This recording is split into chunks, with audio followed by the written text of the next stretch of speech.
Hérna erum við með gott dæmi æfingu sem reynir fjölþætt á axlavöðva og þá miðlægu vöðvana sem við sjáum hérna í hliðinni á viðkomandi hérna, aftanverðu axlavöðvana og vöðva milli axlagrindana sem að þjóna bæði hreyfihlutverki á axlagrind og stöðuhlutverki ekki síður. Skrefstaða, spennum kviðvöðvana og síðan höfum við æfingu sem að eykur ennþá meira á álag á þessa vöðva. Þeir eru orðnir styrkari.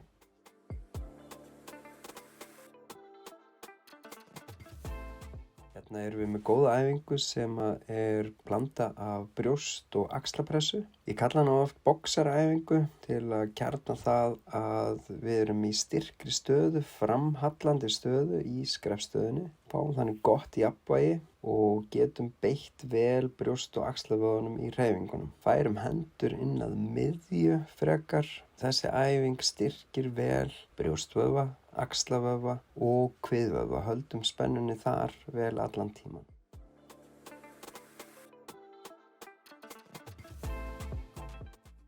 Hérna erum við með gott dæmi æfingu sem leynir býsna mikið á sér. Tökum marga vöðva fyrir ef hún er gerð vel. Skrefstaðan, það má jafnvel síga aðeins meira í hnjánum. Við spennum bein, handleggi aftur á við og þeim megin sem við erum að taka á drögum við herðablaðið að hryggnum. Þarna getum við svo vel spennt kviðvöðvana vel og gert þetta eiginlega að kviðvöðvaæfingu leiðinni. Og síðan á hinn bóginn þá erum við að setja gott átak á stöðuvöðva hryggsins að aftanverðu og þeir taka átak alveg frá mjaðmagrind og upp að hnakka. Þannig er þetta góð grunnæfing til þess að styrkja stöðuvöðva baksins alls.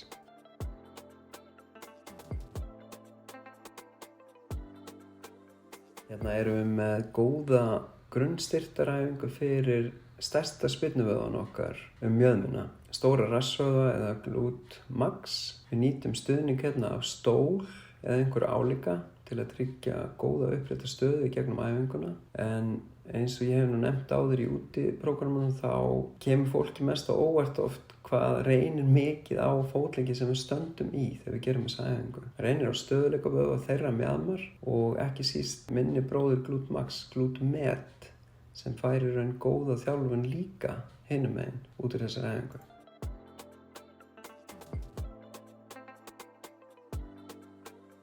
Hérna erum við með afturstigsæfingu. Þetta er léttari útfærslan af þeirri æfingu með stuttu afturstigi í áttagólfi. Ég hef mikið dálæti af þessari æfingu.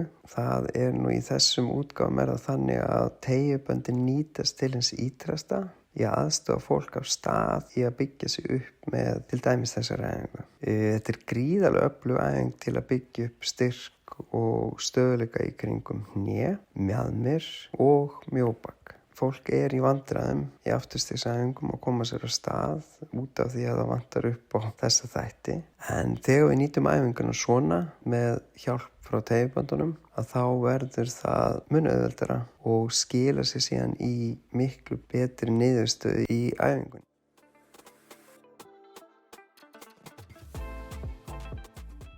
Hérna erum við með góða æfingu sem að styrkir kannski mest miðjusvæðið okkar. Þessi æfing kallast Pallof-pressa og tekur á kviðvöðvum vel, skákviðvöðvunum sérstaklega, mjóbaksvæði, rassvöðvum og efri bakvöðvum einnig. Getum meðað á 30-40 endingar hvorum megin, getum snúið okkur örar við en að við tökum það í einu eða 30-40 sekúndur og tímamælum okkur þá frekar.